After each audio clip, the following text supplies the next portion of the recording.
mina alustan oma esimest muljet sellest koolimajast. Tollal meil autot ei olnud, me võib-olla olime siit Ennuga mööda käinud, tema muidugi oli siin olnud, aga mina tulin esimest korda, kui teda kutsuti siia esinema.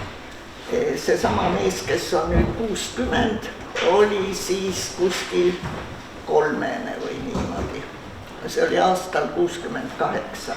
Mina olin veel tudeng ja see esinemine oli, tal oli siis paar asja ilmunud, ilmselt monument ja mingi luulekogu. Ja siis lõpuks esitati küsimus, et mis teid inspireerib. Ja siis ta mõtles, et see on väga vaimukas öelda, et naine tahab jälle uut kasukat. Ja siin läheduses oli pood ja kui ma järgmine päev sinna poodi läksin, siis üks proua müksas teist ja ütles, et selle naise pärast peabki ta kirjutama, see tahab jälle uut kasukat. Ja kui mul talvemantelgi oli vaesed, olime ikkagi siis enne ainult sõna teenis, mina tudengina mitte midagi. Ja tutvusime üldse niimoodi, et ma väga ebaõnnestunult võistlesin tennises finaalis, kaotasin ja treener nii vihastas, et jättis mu koju, mitte Viljandi treeninglaagri. Ja läksin siis üksi vastu seina, mis praegu oli, tollal oli Suborovi puiestee, seal Vabaduse platsi juures, mängisin vastu seina ja üks noormees tuli ja küsis, et ega ma ei taha mängida. Ma mängisin ja pidasin ilusti treeningpäevikut ja sinna kirjutasin väga kena noormees, aga väga vana. Aga tema muidugi minu vanust ei teadnud ja kui ma siis kutsusin teda oma sünnipäevale, kus ma sain 15, tegi ta küll veidi imestunud näo, sest tema käis tipi 4. kursusel ja mina 9. klassis. Aga ta ei näidanud seda just väga välja ja siis ma mäletan, ta ütles, et naine olgu tark, intelligentne ja kena võiks ta ka olla. Ja siis ma ikka kodus tönnisin, et kuidas saada targaks ja intelligentseks. Et võib-olla kena, et kui suhtleb ju, siis kõige hullem ei ole. Ja siis ta kirjutas mulle pika nimekirja raamatutest, mida ma pidin lugema, sest enne ma olin lugenud mingit Sooja Kosmodemjanskajast ja teate, mis siis kõik liikus raamatud ja aeg-ajalt mingi Põhjamaade sellest, juhuslikku kirjandust.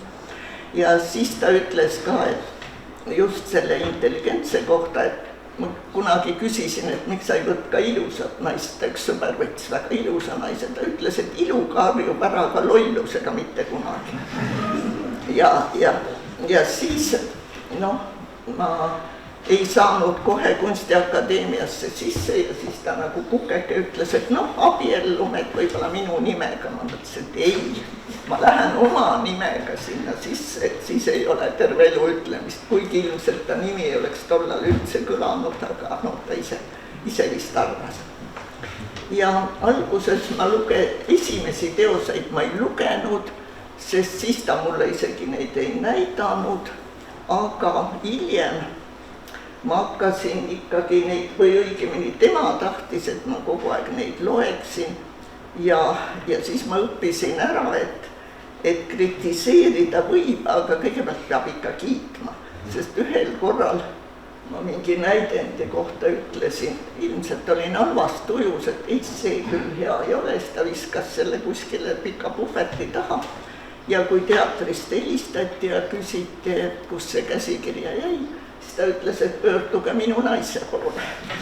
Ja siis tuli see puhvet paigast nihutada, aga siis et ta oli väga mugav mees, küllaltki optimist ja ta oli niimoodi ema juurest, mitte nagu sageli tudengid elavad kuskil ühikas, vaid ta oli kodust tulnud ja nii-öelda teise kodusse, siis ta oli nii harjunud, et tema eest kogu aeg hoolitsetakse, üksi ta kuskile reisida ei tahtnud, see oleks tähendanud asjade pakkimisi ja kõik ja kui ta ükskord Ameerikas käis, või mingi grupiga, siis pärast seda, kui näidati filmi, kuidas nad seal olid, siis kõik ütlesid, meenutavalt, et vaadake, Vetemaa Karakul müts on veel siin, et see oli viimast korda pildil, sest see sinna jäi muidugi.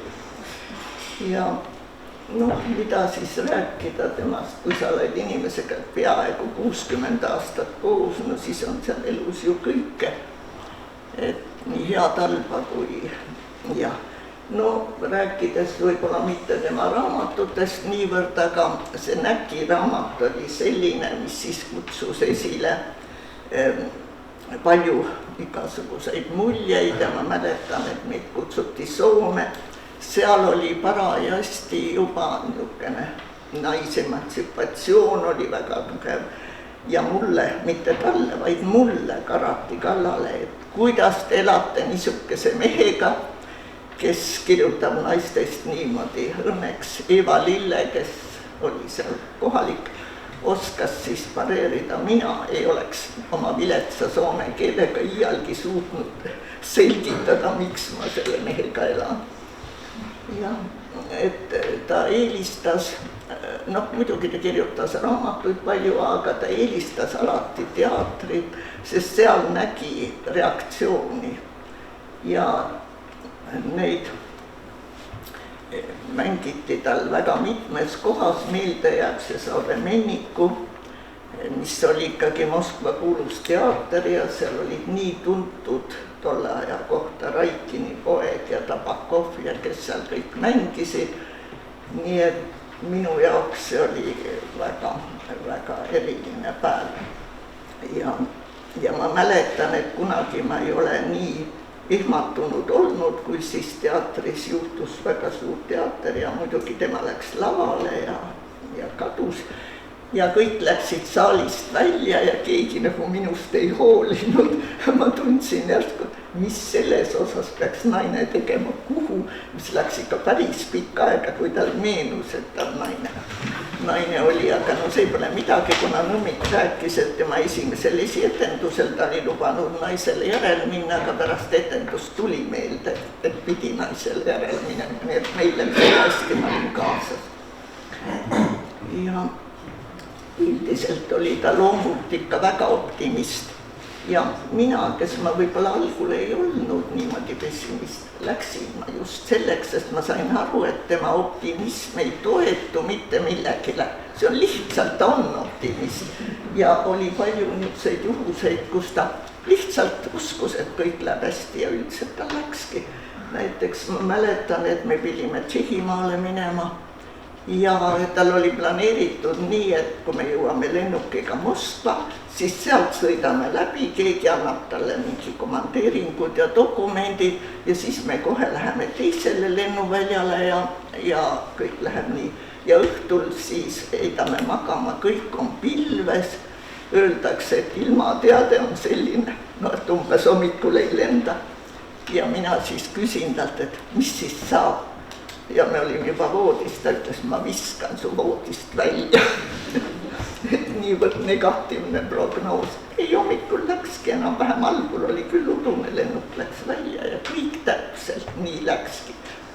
Ja oleme elus ka niimoodi kuskile sõitnud, et meid on viidud taksoga perroonile, sest rong on juba peaaegu hakanud liikuma ja mina, kes ma olen kaaludes, ma tahan alati mingit aega, et kõik oleks rahulik, kõik oleks normaalne, et ma jõuaksin üle kontrollida.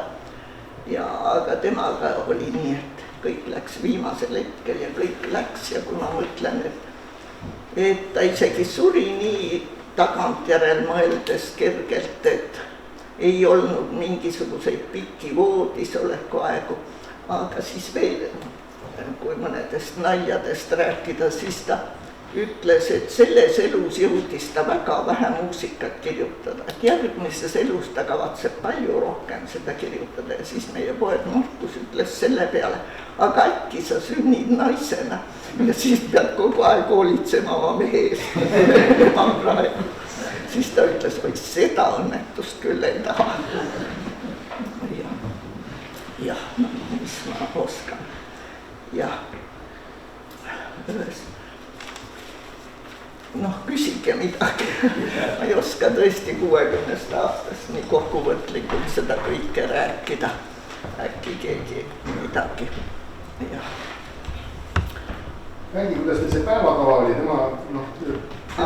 no vaata, meil üldiselt me elasime Põhja ja Jaan Krossi vastaskorteris ja siis oli nii, et Jaan Krossil oli, kui tema töötas, oli vaikus pidi olema, meie peres oli vaikus siis, kui oli pühalõunatund, et sel ajal, kui ta kirjutas, no hommikupoole ikka kirjutas, see nii oluline vist ei olnud.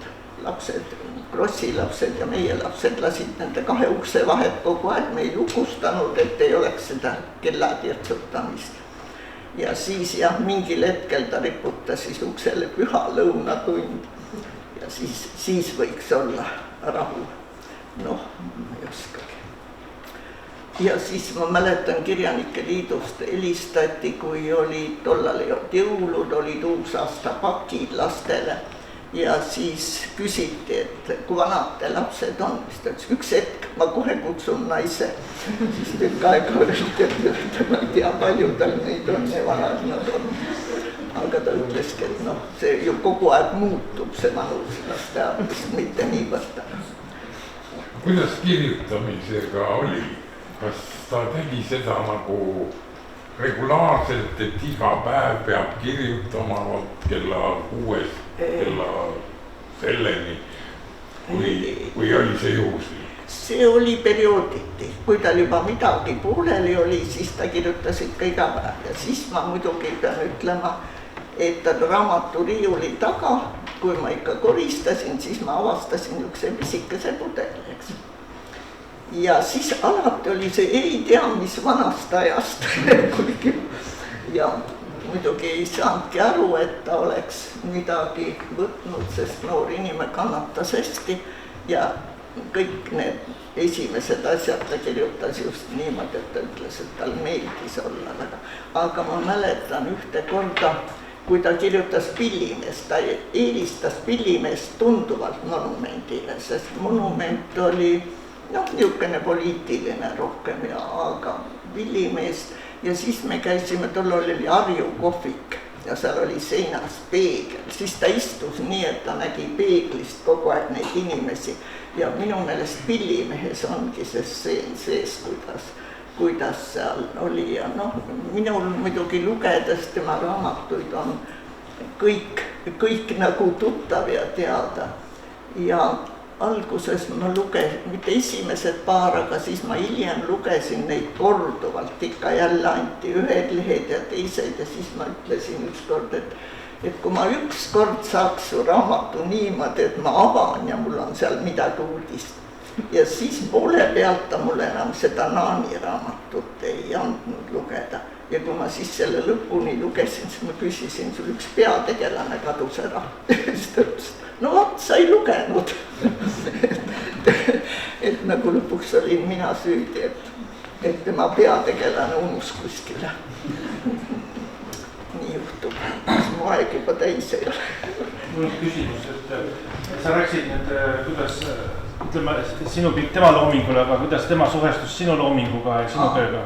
No vaata, et mina ju alles, kuna ma olin ka noorem ja õppisin Kunstiakadeemias, siis ta alguses hakkas mulle rääkima, et vaat siis tuli see NAK-i periood ja kõik, et no ma ka natuke juba maalisin ja kõik, et oi, sa võiks ka teha sellele mõtlemata, et mul juba teisele kursuse järel sündis see Markus ja mul ei olnudki aega teha. Ja kui ma siis lõpetasin nahkehistu eriala ja mul oli üks suurem näitus ja väga palju külalisi oli ka seal juures veel Väljase proua ja mingi kriitikud ja siis ta läks nendele, ütles, et vaat kui tore, et ma oma naisele olen sellise hobi võimaldanud. Olin juba Kunstnike Liidus ja kõik ja ma ise seda ei kuulnud, aga mul pärast kanti ette ja tõeliselt oligi hobi, ega ma sellega ei teeninud, hiljem küll olin nahkehistu õpetaja ja aga noh, ei, ja tema kujutas ette, et kunagi see nahkehistu, eriti raamatu köitmine, et siis läheb hinda, et noh, need nahkköide on ikka nii kallis, ta ei suutnud mõelda seda, et üldse raamatut ei lähe enam hinda. Et tal oli ikka veel illusioon, et see raamatukultus kestab. Tollal oli ju nii, et raamatuid ei saanud, isegi Kirjanike Liidus oli erikood, kus sai osta, et see oli pikad järjekorrad. Nii et ajad on muutunud. Ja ma mäletan, kui me olime Soomes, olid tal mitmed etendused ja siis oli üks Mati Tabio, väga tuntud lavastaja tollal ja enne küsis, et kes siin publik on sees, siis Mati vaatas üle saalini ja teatas, et vokaalidioodid. See oli päris piinlik ja siis oli, et seal ei olnud eesriiet ees ja see Susanna etendus hakkab nii, et Susanna tuleb tagant ja tal on see kauss käes, et vesi tilgub. Aga soomlased vaadates, et autor on saalis ja mõtle, vesi tilgub, läksid, panid üle amfor alla ja Susanna pärast rääkis, et ta tuleb sealt selle veenuga ja vaatab amfor on all. Et ei osanud kuidagi reageerida. Ja no ühesõnaga ta oli väga optimistlik kogu aeg ja ma ei mäleta, vist ma arvan, et ka lapsed ei saa öelda, et ta oleks kunagi riielnud ja minuga oli, mina ikka muidugi pahandasin alailmadega millegi üle ja siis, kui ma küsisin, et kas sa said nüüd aru, oi, anna andeks, ma ei pannud tähele, mis sa rääkisid. Nii et talle oli küll minu jutt nagu Ane selga vesi, aga no vastu pidasime. Mida küll perekonnaga koos meeldis kõige rohkem teha?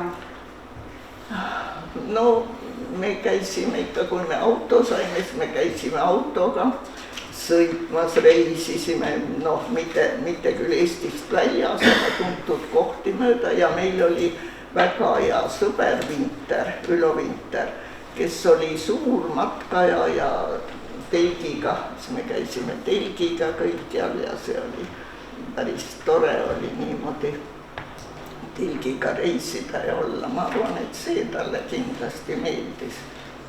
Ja noh,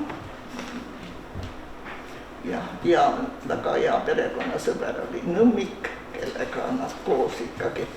Ja siis muidugi ikkagi ainult tulevad meelde naljalood, kui ma ükskord siis palusin talt, Markus oli veel hoidja juures, mina käisin Kunstiakadeemias, tulin koju ja leppisime, et Enn toob seekord hoidja juurest lapse ära, siis ta ilmub õhtul väga rõõmsalt koju ja räägib juttamis, et kus laps on.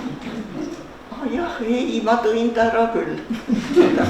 Kus ma ta siis võisin jätta? Ei, taksosse ma küll ei jätnud.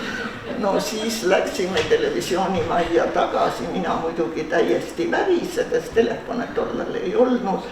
No ikkagi mingisugune alla 3-aastane laps on kadunud ja mees arvab, kuhu ta võis jätta.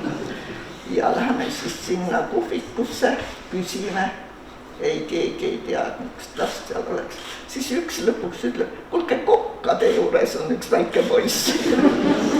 Siis läksime sinna ja see väike poiss ei olnud tähelegi pannud, et ta isa ära läinud. Nii et saime ta terve nahaga kätte, aga ma ikka ise pidevalt muretsesin, iga õhtu oli mul närv, et kas laps on ikka toodud ja see kestis veel kuni ka lasteaias oli, et kas ikka laps on õhtuks kodus. Mul üks viimast juttu kuulates tekkis küsimus, et kui mina temaga vestlesin ja tema mälestus on lugenud, siis mul jääb mulje, et ta on ikkagi väga kalkuleeriv, pragmaatiline ja näiteks oma rahaasjadel hoidis ta nagu väga tähelepanu silma peale, et kuskil, et kas siis nagu siis vastuolu ei ole, et nagu lapsi unustas, aga rahaasjad olid alati nagu tipp-top, kuidas see oli? Ma ei tea, see on küll vist tema jutt, et tal rahaasjad korras.